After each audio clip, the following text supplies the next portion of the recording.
That video about Dave's meat a couple months ago, and people all over the internet, they said the same thing. Dave, we love your meat, but we want to see more. We want more. And today we decided to give them a little bit more.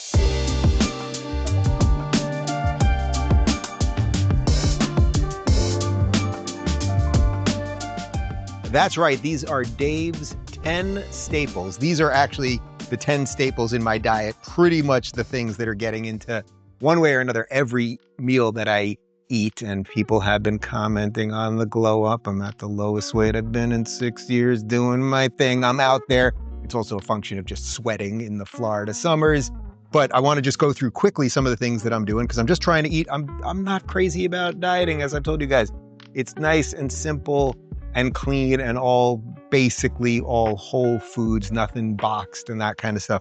So very simply, the easiest thing, I think the thing that changed me the most is just eating more red meat in general and a skirt steak, which is not super expensive. Go for the prime if you can afford it, but choice is okay too.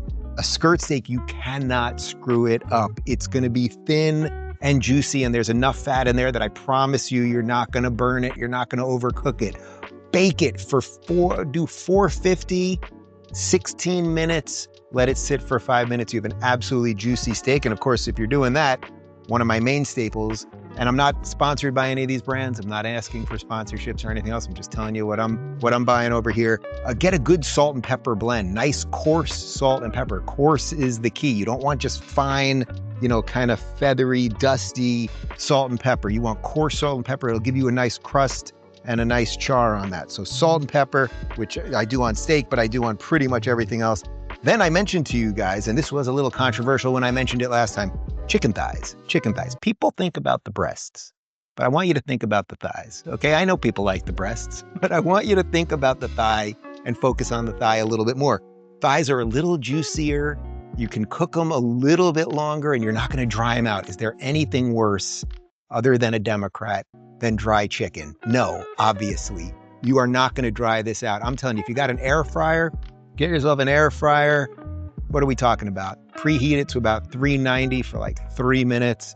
Throw these bad boys in there with a little salt and pepper, maybe a little garlic powder. That's all you need, or do your favorite rub. That's it. Throw them in there for about 18 minutes. You're gonna have the juiciest, crispiest chicken you ever had. This one has become a major, major staple for me. So just ground beef in general is just good, right? You're getting protein, you're getting some fat. This particular brand has this great blend. Again, these are not sponsors, but this is Force of Nature, and this is grass-fed beef, and it's regenerative farming, and the Ancestral blend, which has grass-fed beef, obviously, but it also has beef liver and beef heart. And you can even see, there's some stuff in there that's not just beef. You're getting the organ meat in there, and you can talk to Paul Saladino about the value of organ meat. So I do a lot of that. Sometimes I'll just take a pound of that, tiny bit of olive oil in the pan, and I'll crack like 4 eggs in there, and that'll probably be like 2 lunches. Then like the easiest thing in the world that everyone loves, but nobody should forget about is just a simple can of albacore tuna. Don't get that chunk-like cat food stuff, the mush. Don't do that. Throw in the extra $1 a can. Get yourself some good tuna. The numbers on here, it's 180 calories, and you're getting 33 grams of protein in 1 can. Like, this is good stuff. As some of you know, I used to survive on industrial strength tuna, giant vats of tuna that a buddy of mine, when I was a struggling comic, he worked in food service, used to give me huge vats of tuna, and I'll probably die of mercury poisoning one day, but it's worth it. It's worth it. Okay, then this has been a new one, and you don't have to buy it I know. I'm an elitist over here. You don't have to buy it pre-sliced or pre-cubed, but just watermelon. Watermelon, it's good for you. It's not going to spike the sugar, especially if you live in a warm place. You're going to get some extra hydration. Sometimes I just do a steak and watermelon for lunch, and it's great and it's crunchy. And if it gets a little bit of the salt or some of that meat juice on there, really delicious. My main go-to on the side, the only lettuce that I will ever need ever, is arugula. I love the arugula, as Steve Martin said in My Blue Heaven. Arugula, it's a vegetable. Get yourself some arugula, and then just something simple, little olive oil drizzle on top, a little balsamic, you're good to go. Honey, people, get yourself some local honey. Just, you don't need sugar on anything. I don't do sugar. I can't remember the last time I took a spoonful of sugar and did anything. Honey on top of anything. Put it on top of your chicken after you grilled up your chicken. You could put it on your steak if you want to put it on your steak. A little bit on the side of your plate just to kind of dip around. You don't need any saucy sauces and any of that crazy stuff. This one's not something that, well, I do have it every day, but it seems like it's slightly misplaced here. But just electrolyte tablets. I just throw one of these in some water in the morning, just get that burst of electrolytes. Again, I'm in a place that you sweat all the time, so just replenishing some of those nutrients. Really, really simple, really good. And then probably the thing that I eat more than anything else besides the meat, organic eggs. Just get organic eggs. Make sure the chicken's treated okay. Nobody wants the chicken that's been smacked around and abused. You know what I mean? Like Purdue used to do to those chickens. Remember those Purdue commercials? This guy would walk in there, pretend he liked all the chickens, and then he'd walk out like, okay, ladies, see you later. But we know what he was doing to those chickens, and it wasn't good. Get yourself some good old chicken eggs, organic, hopefully. Pasture raised is nice. Make sure they see a little sun, touch a little grass, as the kids say. And, well, it's here. As long as we're doing things like electrolytes, we'll also do just some whey protein powder. I happen to like this one. And I throw this, just a spoonful of this in my coffee in the morning, just get a little burst of extra protein. And I think that is 10 things. 1, 2, 3, 4, 5, 6, 7, 8, 9, 10. We're going to count these two as one. Electrolytes and protein count as one. That's 10. And then they said, what's the bonus, Dave? What ties all of this together? What could you have while you're having all of these delicious things in the most wonderful, exquisite meal ever? And of course, the answer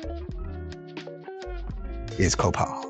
You want a nice 3-month aged reposado tequila that has just the perfect essence of agave, 100% blue Weber agave, by the way, and just light and refreshing and fun.